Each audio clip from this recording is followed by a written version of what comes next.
Welcome back to the YouTube channel physio champ. और आज हम देखने वाले हैं पार्किंसंस डिजीज़ की stages, common impairment, daily limitations और इंटरवेंशन स्ट्रेटजीज़।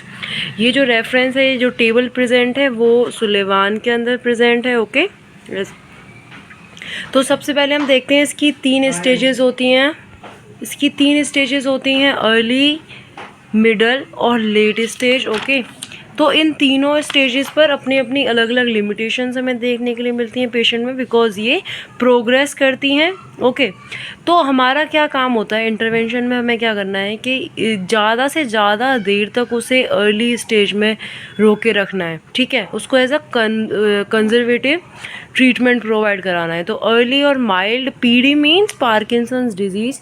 कॉमन इम्पेयरमेंट हमें इसमें देखने के लिए मिलेगी कि बहुत कम कॉग्निटिव और मोटर इम्पेयरमेंट होगी, ज़्यादा नहीं, बहुत ज़्यादा कम। ठीक है, बहुत फ्यू, मिनिमल, जिसकी वजह से कि इतना भी नहीं होगा कि पेशेंट को किसी की असिस्टेंट की ज़रूरत पड़ रही है या उसको बहुत ज़्यादा हेल्प लेनी पड़ रही है। नहीं, वहाँ पर वो इंडिपेंडेंटली वर्क करेगा। मूवमेंट सिम्टम्स जो हैं वो प्रेजेंट नहीं, इतने ज़्यादा नहीं होंगे कि वो उसके एडीएल्स को इफ़ेक्ट कर सकें। ओके, जैसे कि ट्रेमर्स वगैरह होते हैं वो सबसे पहले हाफ एक साइड की एरिया पर हमें बॉडी के देखने के लिए मिलेंगे। यहाँ पर हम पोस्चर, वॉकिंग एबिलिटी और फेशियल एक्सप्रेशंस के अंदर भी कुछ चेंजेस को नोटिस करेंगे। मतलब यहाँ ये सारी चीज़ें जो है थोड़ा थोड़ा लेवल पर आपको जो है चेंजेस दिखेंगे, नॉर्मल नहीं लगेगा वो चीज़। ठीक है, पार्किंसंस की जो मेडिसिन होती हैं वो इफ़ेक्टिवली इस चीज़ को, मूवमेंट सिम्टम्स जो आ रहे हैं इसको सप्रेस कर सकती है इस लेवल पर, और नॉन मोटर सिम्टम्स जो है वो प्रेजेंट होंगे। लेकिन यूजुअली एडीएल्स को अभी माइल्ड स्टेज के अंदर एक चीज़ नोटिस करने वाली है कि एडीएल्स को कोई भी चीज़ इफ़ेक्ट नहीं कर रही है इस टाइम पर। ठीक है, पेशेंट एकदम सही लग रहा है, बस उसको क्या है, ट्रेमर्स आ रहे हैं, थोड़ी थोड़ी मोटर इम्पेयरमेंट और कॉग्निटिव फंक्शंस में इश्यूज आ रहे हैं, और चेंजेस देखने के लिए मिल रहे हैं वॉकिंग एबिलिटी और फेशियल एक्सप्रेशंस के अंदर। ठीक है, अब देखते हैं इंटरवेंशन स्ट्रेटजीज हम क्या यूज़ करेंगे।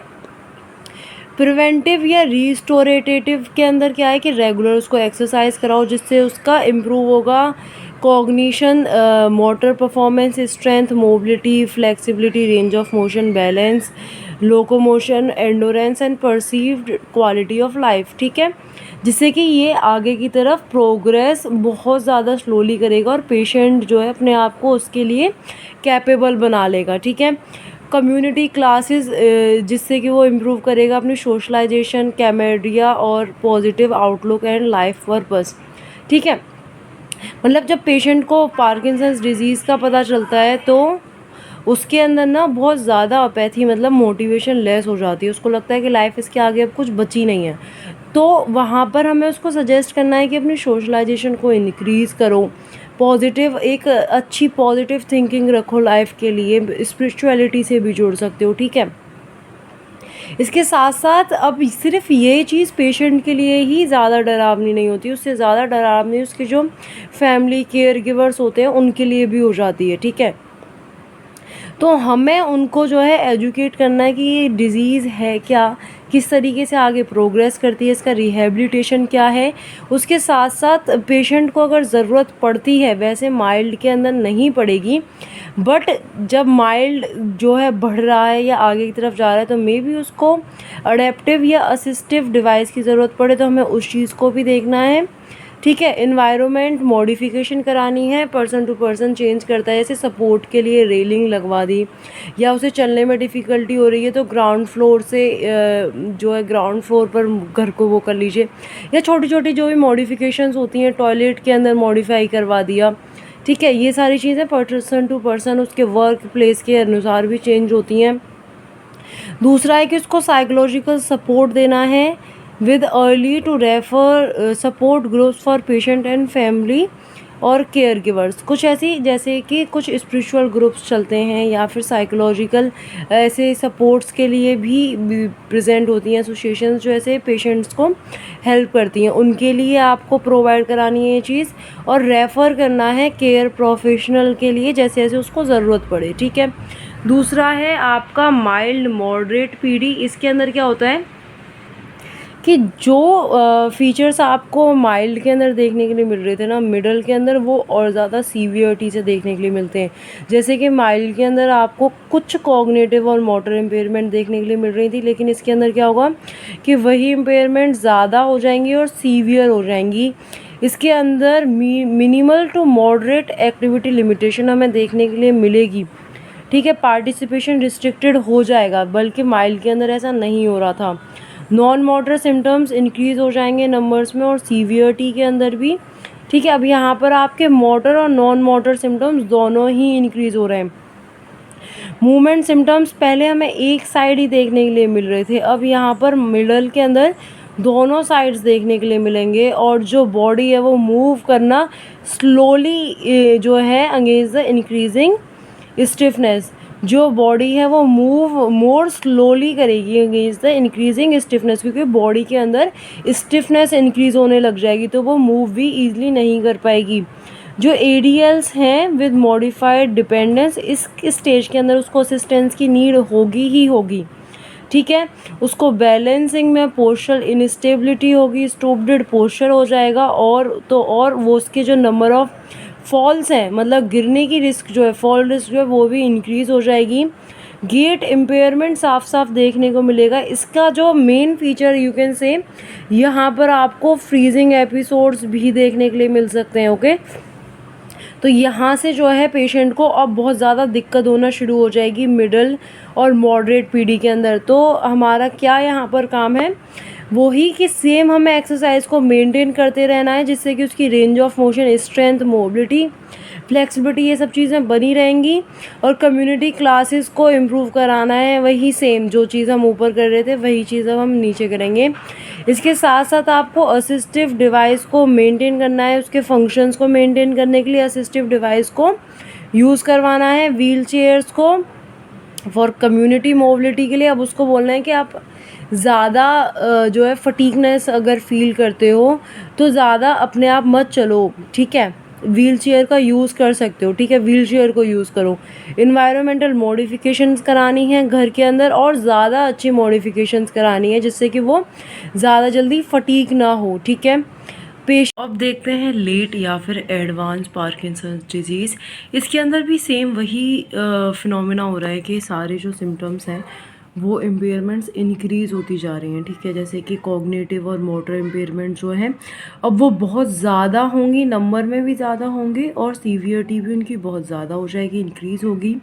सीवियर एक्टिविटी लिमिटेशंस हमें देखने के लिए पड़ेगी, जिसमें कि पेशेंट ज़्यादातर एक्टिविटीज़ में डिपेंडेंट ही रहेगा दूसरे पर, मतलब इतनी ज़्यादा डिपेंडेंसी इंक्रीज़ हो जाएगी कि उसे 24/7 कोई ना कोई असिस्टेंट अपने साथ चाहिए होगा।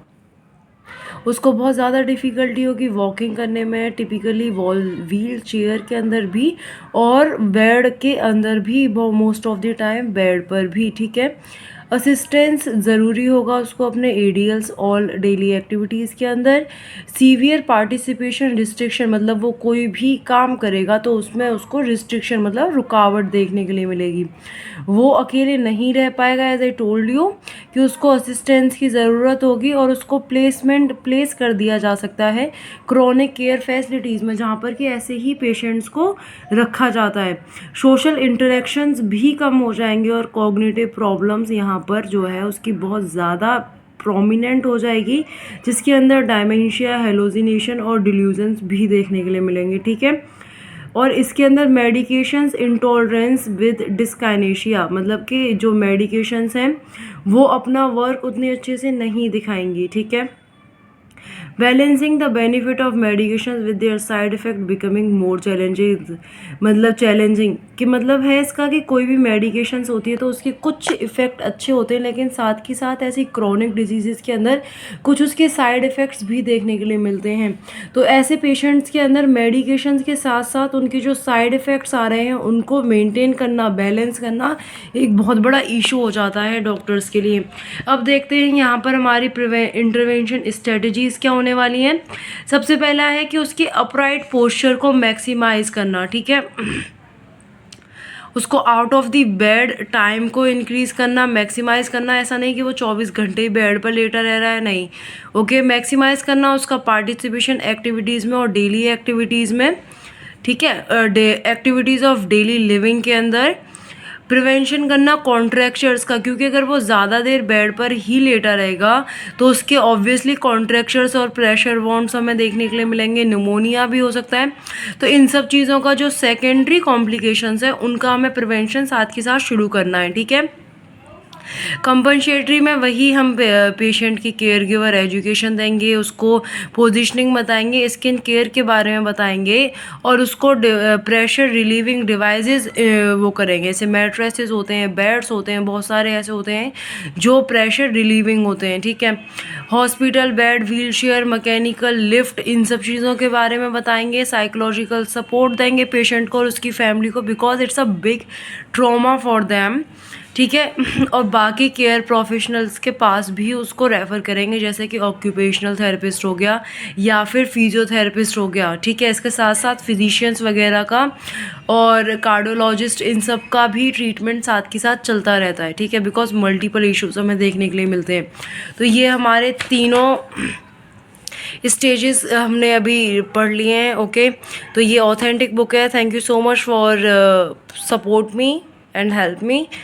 Please like, subscribe and share this video for more such informative videos. तो कमेंट कर दो क्या क्या चाहिए और पढ़ने के लिए. Thank you so much.